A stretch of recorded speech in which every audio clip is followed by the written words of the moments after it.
I asked Leo Varadkar first how concerned he was about the election of Donald Trump and his behaviour so far in the presidency.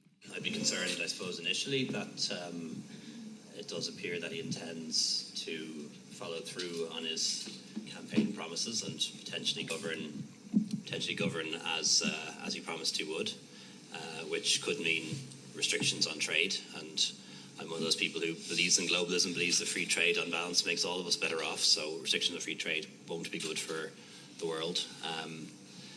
Whether it's credible or not, is pressing ahead with proposals to build a wall between the United States and Mexico, which of course will damage relations between those two countries, which can't be in anyone's interests.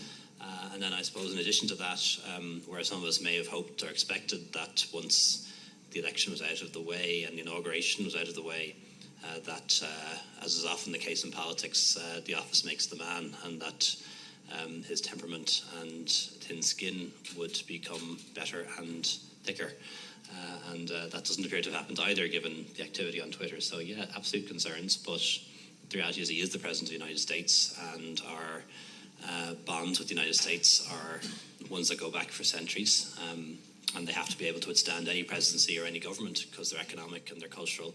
And we need to do our best to work with the new administration and the new president. But that doesn't mean pandering to them or sucking up to them. And that's something we're not going to do.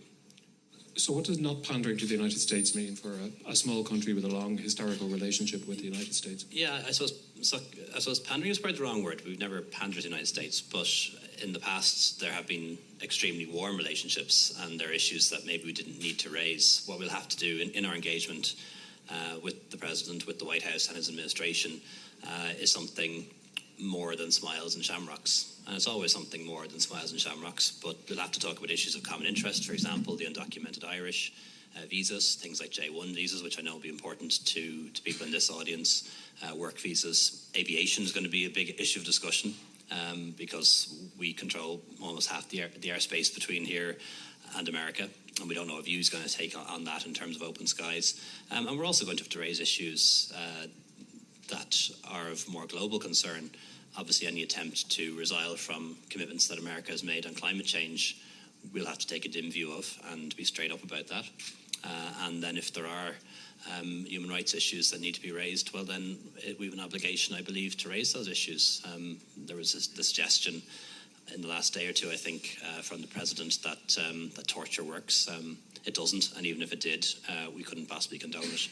And we've signed UN conventions on that, and all those things are going to have to feature in bilateral discussions, and that'll make it different to the kind of discussions that would have happened with President Clinton or Obama.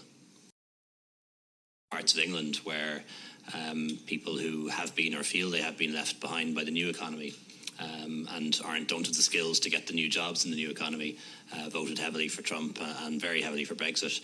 But there's also other things as well. You know, there's certainly in the United States and to an extent in Britain, a nationalism, a belief, which is a whole different thing entirely, a feeling that places like Britain and America were greater at a different time at a certain point in the past, which they're going to find very disappointing. You know, the United States was at its strongest in the late 40s and 50s after Europe and Japan and the then Soviet Union had been pummeled to the ground after war. They're never going to be able to restore themselves to that level of importance. And there's a hankering back for the British Empire. And part of the undertone to Theresa May's speech last week in Lancaster House, even though it was talk about a global Britain, it also sounded a little bit like, you know, let's try and rebuild a British Empire, which obviously is not. Which is a long shot, I think we can all agree. Not achievable. It was this idea again. Hopefully, from our point of view. It was this idea again that, you know, a country of 60 million people in a world of 8,000 million people can somehow be a great world player again. It's not realistic. In that wave towards populism, there are a number of strains. There is a nationalist strain. Sure. There's an anti-immigrant, somewhat racist strain. There is a strain that's about people who've been the losers of globalism, but they're not all the same. So in the same way as Treaty talks about the parties being different, the coalition that comes behind them is actually different too. And you have then again America, of course. White people and males. And if you look at the figures for US presidential elections, I can't remember the last time a Democratic candidate won the majority of white males. It was way back. It probably was Carter. And there's something to be said in that as well, of people who feel that their position in society has changed and maybe don't like it all. Yeah, well, I should say we do, of course, have one member of cabinet who wasn't born in Ireland in Catherine's Pound. So I don't remember the last time we had somebody who was a migrant in our government. Not really a migrant, though. No, it wasn't really a migrant. Yeah, she's a genuine. Claimed him for a while, she's a genuine migrant, and of course, in my case, obviously, I come from a mixed race background, and we have two Protestants, two members of the LGBT community, and more women than in previous cabinets. So there is a bit more diversity there, definitely not enough. And I know in my own party, it's looking a lot younger, and we've a lot more. It's just that you're getting older, is what.